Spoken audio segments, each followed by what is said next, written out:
Hi, Estes. It's your editor, Samantha, here, back with Esthetician Edit. And today we have a very special guest. We have Lina Kennedy from Alexandria Pro. And we're going to be asking her so many questions. We want to get to know her and her brand and how it got started. She's going to be back on the podcast for a few more podcasts and dive a bit deeper on the education of sugaring, which is very exciting. So I guess, Lina, if you don't mind just introducing yourself first and also just introducing Alexandria Pro and what your mission is and what you guys are about. Thank you. And it's really great to be with you here today, Sam. Thank you. I'm Lina Kennedy, President and CEO. It's President and CEO, floor mopper, whatever, Heinz 57 girl of Alexandria Professional. We're celebrating our 34th year in April. Very long time, been walking the walk and talking the talk every day for that many years. Alexandria Professional to me is a company with integrity. And by that, I mean everything about a philosophy in hair removal. It doesn't just end at hair removal. It's really all about healthy skin. And that's what we endeavor to produce and to teach every day. Before doing this podcast, I did a lot of research and I was really impressed with the education you provide. And then also that how you're not just talking about waxing, you go even deeper and you talk about the skin, which I don't see a lot of companies doing. So I think that's great. What inspired you to create Alexandria Professional? Can you take us back to the beginning? So if I say it very simply, a very deep, heartfelt prayer, and I saw my answer the very next day. I talk about this in my book. I literally had such a terrible car accident back in January 91. It was a bad one. And as I laid in bed, once I was released from the hospital, I was still bedridden. And I cried myself to sleep one night. I was raising my son, who was, I think, 6 years old at the time, 5, 6 years old. And I didn't know what would happen. Would I heal? What would I do? I was doing some translation on the side, working in a gorgeous restaurant and doing some entrepreneurial things on the side. So I just cried myself to sleep. Literally, this happened. So sometimes you think, like, why me? Why not me? I woke up the next day and I had a remote. So, it wasn't 50 years ago, 34 years ago. We did have remotes for TVs. And I clicked the TV on. I clicked it one more time, changed the channel to the Deanie Petty show, which was like a Phil Donahue show of Canada, I guess you can say. And she had a couple of interesting entrepreneurs on. I won't go into that story. And then there was a woman who was showing this old Middle Eastern hair removal with sugar. That's where it started. And when the show ended, because I just perked up, I said, oh, what's this? Never heard about this, because I was not a waxer. I wouldn't do anything to my body like that. I shaved because I didn't want to feel pain. I knew friends who would take a little doobie to go get whatever they had to get done. I'm like, yeah, no, I'll pass. Anyway, I watched her and the people she was doing some demos on. And, they're saying, this feels good. I'm like, oh, there's something here. And then the show ended. And I went, oh my God, I didn't take any information down. I don't remember what the company name was or anything. So I called 411, literally. And I panicked on the phone. And I said to the lady, I just watched the show and I know it's a company somewhere in Toronto and they do something with sugar for hair removal, but I need she 15 minutes and we found it together. And it ended up being in a neighborhood very near to where I used to live when I was in Toronto going to school in my very early 20s. And the rest is history. When something's meant to be. So did you have any background in the beauty industry? Were you interested in beauty at all? Or it was just sort of this random idea? To me, is if you ask for a sign, be open. Open your eyes and be, this I believe in. And no, I had zero interest. In fact, I had a couple of friends who would come over, guy friends who would come over, a bottle of wine and do my hair. I wasn't into the beauty industry, but I still took care of myself. I just wasn't into the beauty industry. And fortunately for me, this happened in Canada because Canada doesn't have licensing requirements, but they have education. They have very long, aesthetics, I think is about 2 years there, but it's a choice if you want to get certified as a beautician, if you will. And so because of that, I had the opportunity to investigate, which I did once I got the number. I called them. Now, remember, I was still bedridden. And I called them and he said, oh, the lady's still at the studio because it was a live thing they were doing. And then the husband called me later that day and invited me down to Toronto. I lived about an hour and a half away. And so I borrowed a friend's car and I taped my body because all my ribs were Oh, either broken or fractured, taped everything, took some med pills, and drove myself to Toronto for this meeting. Yeah. wow. It's And a then the it's a rest is long history. story, but that's really how it happened. A prayer, a car accident, and a very deep, heartfelt prayer, and I looked for the sign. I could have passed it Wow. by. There were like Mm, a couple of million people who saw the same show, right? mhm. I could have passed Yeah. it by. I've always heard, like, even if you have an idea, don't be afraid to share it because the idea, I don't know if there's a book called Big Magic where they talk about ideas and the idea can come to several different people, but it's that person that's going to take it. Like, are you going to take that idea and how far are you going to go with it? I mean, My you've gone brain really, hasn't really stopped. far with it. You're Yeah. spot on. Sam, my Mhm. brain hasn't stopped. Even to this day, even after 34 years, there's so much more we can do and need to do in the industry of professional sugaring. And Mhm. the ideas just kept spinning. And in the first 2 years, it was more challenging because I convinced them to sell distributions. They were just like training one-offs. I convinced this first group to sell distributions because they had only been in business for almost a full year before I joined. Mhm. I didn't join their company, but I joined as a practitioner because I had sold distributions for another business before. So I've always been entrepreneurial, but they liked that idea. So I started selling distributions for them and then just kept evolving that way. But it was messy. It was messy for a long time and now it's not. Now we're What would everywhere in you the say world. what would you say were the challenges that you faced?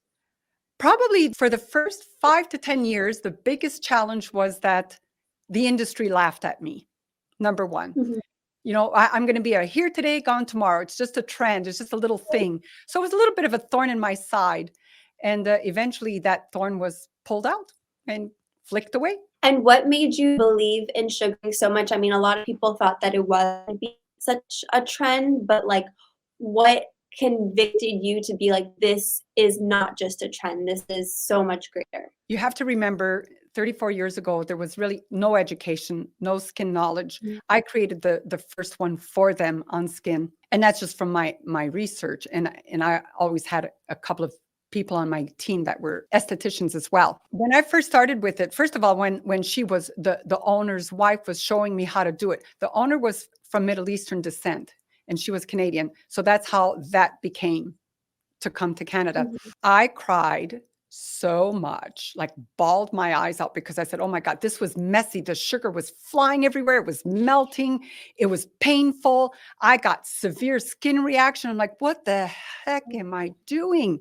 But I had already spent, that's another story, but I had already spent, mhm, I don't want to say the amount, but several thousands of dollars to do this, and that was on a little bank loan, and I'm like, I got to make this work. That was it. That was my first, mhm, I got to make this work. And when she does it, it looks so much easier than how I'm doing it, but they didn't have the way to teach it. Nonetheless, I still had to do it, and I was determined, but I really bawled my eyes out in the middle of her mhm, teaching me with all my friends and people that were there, friends of friends, to try this, right? And I thought, I have to find a way. And so I mhm, practiced every day after she went home. I practiced every day. I probably did like 70 free people from early morning till late night, anything they wow, wanted. And then I rented a small room from a friend's salon to start. And now nobody knew about this. So once I started doing people, I still practiced every day on myself because it's not like I had clients walking in. So mhm, from doing my skin, I swear to God, people say, oh, that was genius what you created, the Kennedy theory and so on. It's not that it was genius. It was just out of sheer determination to understand what's happening with the sugar. And so I mhm, practiced on myself every day after clients, before clients, whenever I had time. And I was doing my lower legs or upper legs because it was easier. And what happened, we were trained in sugaring to do from like waxing, apply it in the direction, it's been so long for me, and remove it against the direction.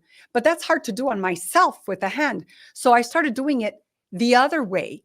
And I started realizing, like after a few months, that my results on my skin were better like the hair reduction, were better than the customers. And that's where I started researching, going right back to, Fitzpatrick and all the originators of education to understand, why am I getting Mhm. results? Then over a period of time, I started realizing, not only am I getting faster hair reduction, my skin was becoming more beautiful. And then I started seeing, because I practiced every day, that's why the theory came along. Because I practiced every day, I started to see little white peaks coming out of the follicles. And so I started realizing that my follicles were decongesting. I didn't have like bumpy skin. I didn't have, Mhm. when you have red dots, like some people have red dots all the time, all of that, like to this day, all of that, like for my age or any age, to be honest, the skin is beautiful. It's just Ah, clear, beautiful skin. And that's what led to me doing my things my way with my customers, to do more research. And they'd say, "Oh, you're doing it differently today." I said, "Yeah, I just, I call it what it is. I feel like if mhm, you're transparent and you share more, then your clients, this is for anything in our industry, the more you share in layman's terms information with your clients, the more they start to connect with you, they start to trust you. And they should, because you're sharing your truth, right? And then the mhm, more other people can't pull the wool over their eyes, and it becomes a beautiful relationship. So all of that brought me, going back to the challenge was, sugaring was a mess. Teaching sugaring was a mess. There was no true education.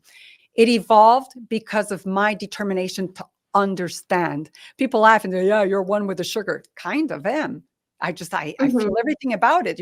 I can watch someone sugaring. I can feel what the skin underneath is feeling, when it's good Yeah, or you not. have so much Yeah. experience with it, which I Well, think that's what sets brands apart. Like, what sets an exceptional brand against any other brand is that education factor of, like, the founder creating the brand has been in the treatment room, and not only have they created a product out of need, but they've allowed the product to evolve and the education to evolve based on the research that they get. And I think that it's amazing that you kind of were your own research subject, right? And yes. you noticed things for yourself and how it helped your skin. You're spot Um, on again, Sam. I have to tell yeah. you, this is what I preach to every new practitioner. Work on your body every day so that you start to feel and understand what's happening when you do it right or when you don't do it right. How does it feel to your skin? Because your customer's feeling that. And then do it until, "Oh, that felt really good. I didn't feel anything. Why? Try it again."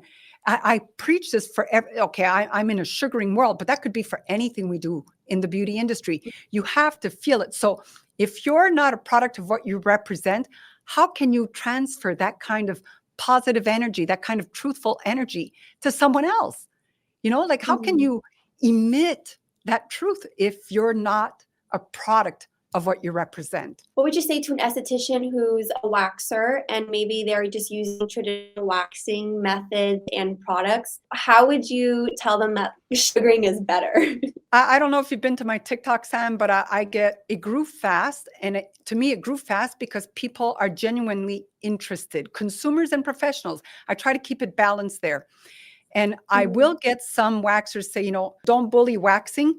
And I say, I'm not bullying waxing. I'm just sharing some facts, some knowledge. So here's mhm, the basic facts and knowledge that I'm aware of. If you compare a wax product, not even technology or the mechanics of how we do it, just a wax product and a sugar product, number one difference: bacteria does not breed in high concentrates of sugar. Sugar is known to be naturally antibacterial, naturally healing, and a natural humectant. So just the value between these two products, it's black and white, right? mhm, Sugar is water soluble, another black and white. Sugar won't damage anything, another black and white.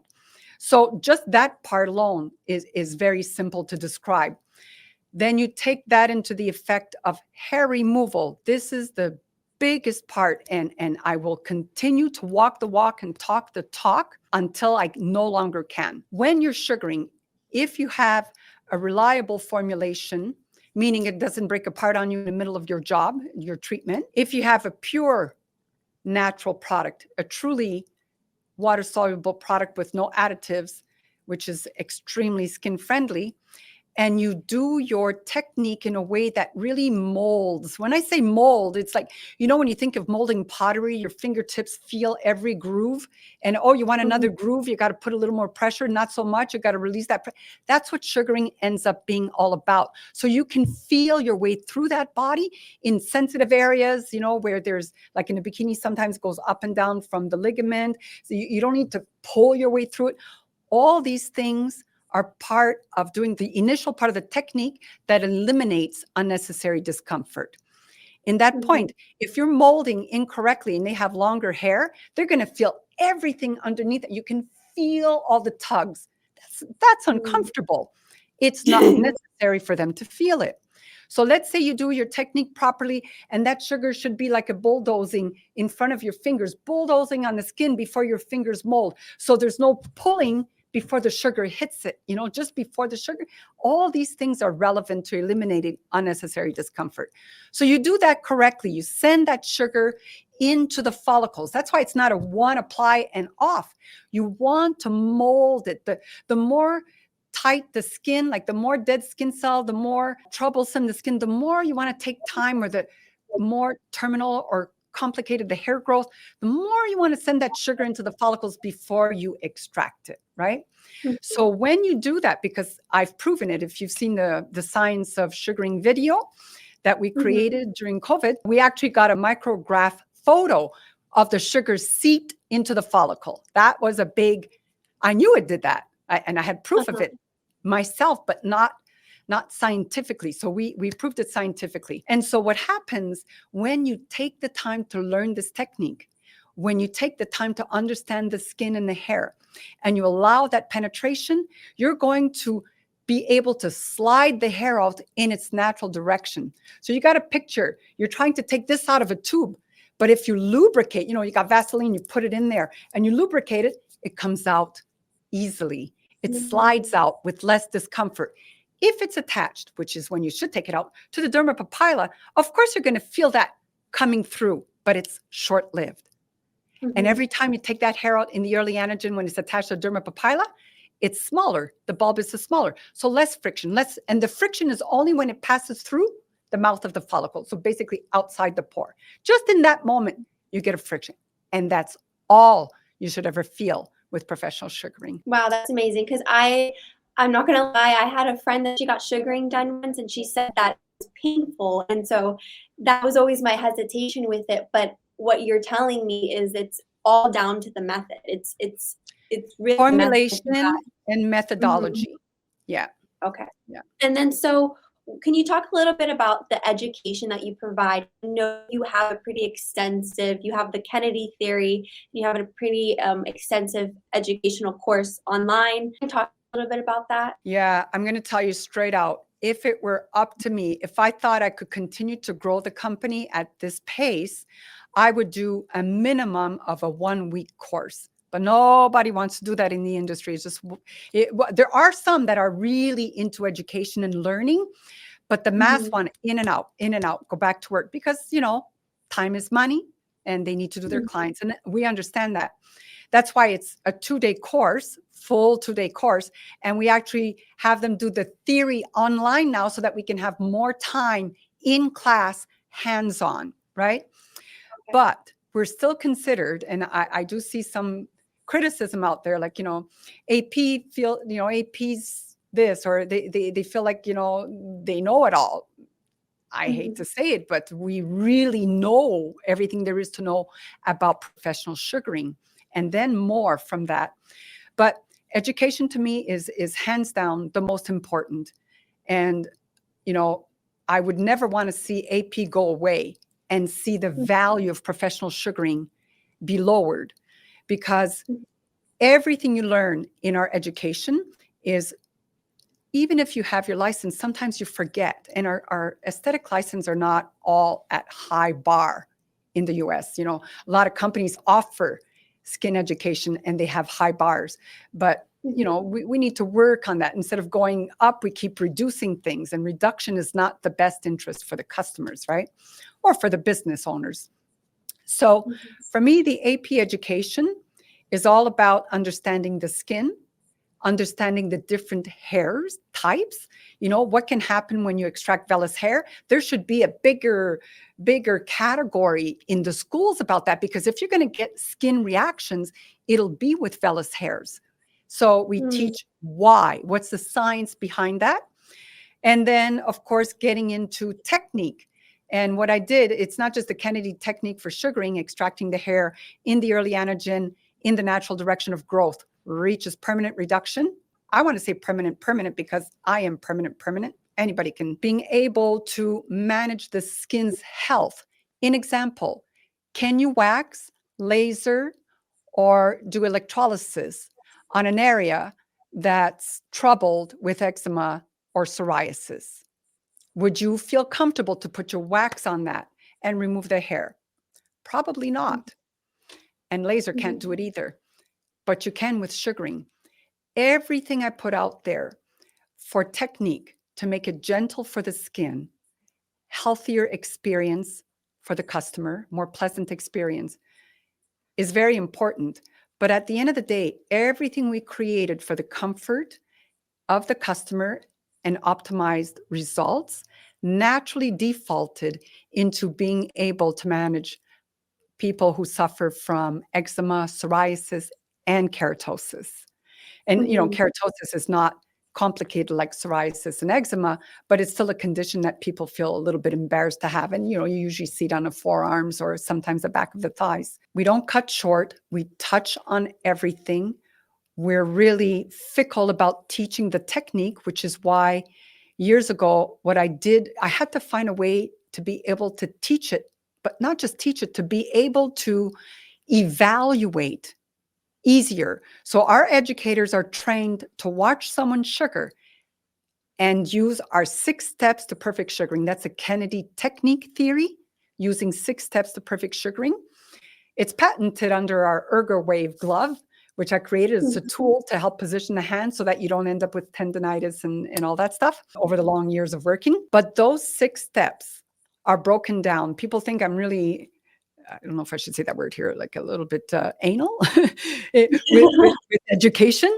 But it's because if you can break something down, your brain will absorb it better. And then all of a sudden, when you're learning with the 6 steps, you're getting muscle memory along with mind knowledge. So all of it works together. And those 6 steps are broken down into purpose and value. Once you understand the purpose and value of something, you want to master it, because there's a clear purpose and value to each step that eliminates all unnecessary discomforts. I love that. I also love that, like, as an esthetician, as a waxer, I mean, as an esthetician in general, like, you're always looking for a way to stand out in the industry and to stand out amongst clients. And I think, if you are doing traditional waxing, this is a great way to appeal to clients who are more sensitive skin types. It's almost like you're bridging a gap, and you can even niche in that. So you can niche in like sensitive skin, treating skin conditions with waxing. So I think that's awesome. One question that I wanted to ask is, what are some of the most common misconceptions about body sugaring that you like to cover up? So a misconception is that it takes too long. So I'm talking mostly professionals now. They'll say, it takes much longer than waxing. I beg to differ. And I'm always up to going side by side competition, one leg wax, one leg sugaring.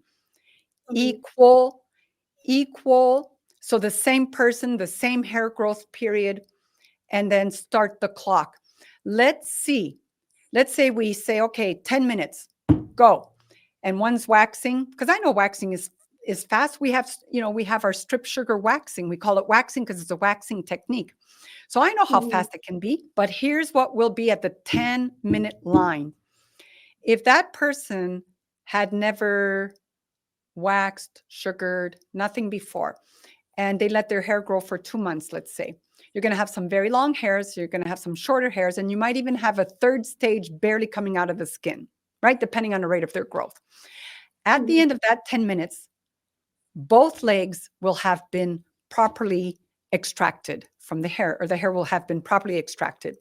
The difference is I can take the sugar in my hand, go back over and get any short hairs that didn't come out, whether it's one here, one there, or a little patch. I can Yeah. do the extra work to make sure that every hair that's barely peeking out gets extracted. So, what's the next thing that will happen? If they both come back in 10 days to 2 weeks, you're going to see hair on the waxed leg. You're not going to see Mm, hair on the sugared leg. The hairs that will come back the fastest will be the hairs that were in the telogen stage, the longer hairs, because you don't know mhm, how far up the new hair is under the skin, inside the skin, right? That's growing, the new hair in the anagen. So for that, you don't know. But for sure, the sugared leg is going to look brighter, smoother, and definitely more hair free. I mhm. will guarantee this through and through. And I'm up to a challenge. I've offered this challenge at every trade show I've done around the world. Everybody walks away from me shaking their head. Aw, I would love to see that. I'm open. I'm like already so I'm intrigued. I'm actually gonna book a sugaring appointment after this because I have Hey, do. really There thick you are. hair, as you can see. Yeah. So I think Oh, it you would be know what, beneficial. Sam? I got to be the first one to do you so that you can use that as a benchmark. Yes. Okay, I'll take you up on that offer. For Thank sure. you. Once you've done the first job, which is the longest job, because you Mhm, can keep on the skin. If they have ingrowns, you can keep going over with the sugar to help the ingrown pop through, and then you let that sugar seep and take the ingrown out. I was always very, very caring when I performed treatments, and I would take extra time to give them the best first treatment, not just for them to walk away going, wow, because they will. mhm, But for me, when they come back, my job is much easier. So the second mhm. time, it's cut in like half because you don't have troubled skin, you don't have all that hair growth, you're going to have staggered growth immediately because whatever hair was in the anagen won't be there on the next treatment. Uh-huh. Whatever hair was in the telogen will be there on the next treatment. So you're going to have That makes staggered growth right away, and it's just going to keep staggering and refining. So that's a huge benefit. So sugaring in the end ends up being faster and less messy than waxing and less costly well, for the professional. I'm glad you cleared that misconception up. A little bit, I guess let's get into the products, like the formulation of the products themselves. What makes your sugaring paste different? I can't tell you that. It's a trade secret. Everybody wants the answer to that. I'll tell you. That's probably where my exit is. Just give, 20, 30 different companies the rights to the formula. So I can tell you what makes it different is that it doesn't break down mid-treatment like a lot do. And Mhm, if it gets a little more firm because of the amount of dead skin or hair, what we recommend is they have, because we also innovated a liquid sugar adjuster. Instead of using mhm, water, a lot of sugar paste, when they use water, that's when theirs will also break down. Ours doesn't break down, but I thought, what can we do that's more conducive to this sugaring collection? So we created our liquid sugar. You can't do hair removal with it, but you squeeze it into the sugar in your hand, blend it, uh-huh. and you go. So you just saved yourself, like trying to blend it with water or whatever. This is much easier. Sugar softening sugar or sugar adjusting sugar. And it makes it last even longer. But the key to that, which we teach, the key to that is to not wait until it's too full of dead skin or too full of hair. So if you look at the skin before you get going and you see, wow, there's a very heavy dead skin, do one or two strips of hair removal and then adjust your sugar right away and finish your jobs. Okay, thank you. I want to talk a little bit about your autobiography, The Sugar Queen. I didn't get a chance to read it, but I was reading a little bit of the summary of it. And you talked about your challenging childhood and then how, you ended up building a $1 million company. Do you mind sharing like what it is you feel like? How did those early experiences shape who you are today, essentially? I always kind of knew, I didn't know what I would become, but I always expected some great form of success. Bluntly, I always wanted to be a millionaire. So my grandmother always told me, marry a millionaire, marry a millionaire. And my aunt, whom I didn't know at the time was gay, but now we do, my aunt would, don't marry a millionaire, build your own. So I had these two strong women in my lives always like putting this in my head. And I always had an entrepreneurial spirit. I mean, I used to go caroling by myself when I was like 7 years old at houses, 5, 6 blocks down the road to make money. As shy as I was, I'd be singing with my head down, we wish you were married, and then, but I always made my quarters, you know what I mean? And that was a lot back then, a quarter, not a penny. I'd make a quarter. And then I would go buy my parents their Christmas gifts. I always had a desire to build something. And even on our way here for this podcast, my daughter, I can't tell you what it is though, but we were in a car and my daughter said something. I said, see, that's how you make millions. That's a great solution. I'm going to call my lawyer today, which I will after, because I'm going to say, is this patentable? And I have another idea. So I've always been that dreamer, that solution finder. And that's how I look at sugaring. It is a great, healthy, natural, effective solution in our industry for hair removal and more. That's why I'm still excited. I'm not bored yet. And if someone were to pick up your book, what can they get from reading it? Don't judge. That's all I want to ask. We all go through stuff in life because I'm a little bit transparent in there with some stories. What they'll get is that my firm belief in life, if you want, you can. It's as simple as that. Is the journey going to be easy and straightforward? Probably not. But all those little curves in a road, and sometimes, bigger than ditches, you have to climb your way back up, right? You don't just stay down there. It's just part of life. But if you have a dream, if you have an idea, just do it. I said that before Nike did, and I keep telling everybody that, but they patented it. No, they trademarked it. And so now I own so many trademarks because I snoozed. When they say you snooze, you lose. I didn't know about trademarks, but I was saying just do it long before Nike came out with it. They probably heard me say it somewhere. I want to end with one question. I just love this question. If you can go back to your younger self, to Lina, when you first started, what piece of advice would you give her? Little transparency. Learn how to manage money better, faster, because we tend to take it for granted. But the other one is my 7-year-old would be doing this to me. We did it. We got through it and we did it. That I'm sure of. And so if anyone listening wants to get your book, where can they get that? They can go to alexandriaprofessional.com. We sell it on our store there. They can also get it on my website, linakennedy.com. Or they can get the Audible and Kindle on Amazon as well. Okay, perfect. Alrighty. And then will you be at any of our shows this year? We are in Philly. I have to look at my person when she's laughing. Yeah, we're in Philly. We actually, everybody listening, I have loved the Philadelphia show, even when we stepped away from trade shows for a while because there were so many other things going on.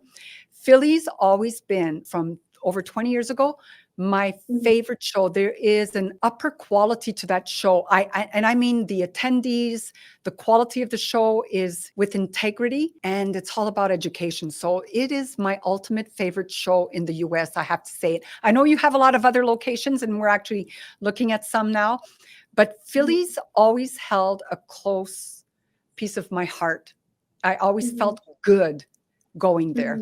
Yeah. So well done to you guys. Yeah, thank you. So if anyone is interested in going to Philly or planning on going to Philly, please visit Alexandria Pro. You can ask Lina any questions you have personally. And she's very knowledgeable.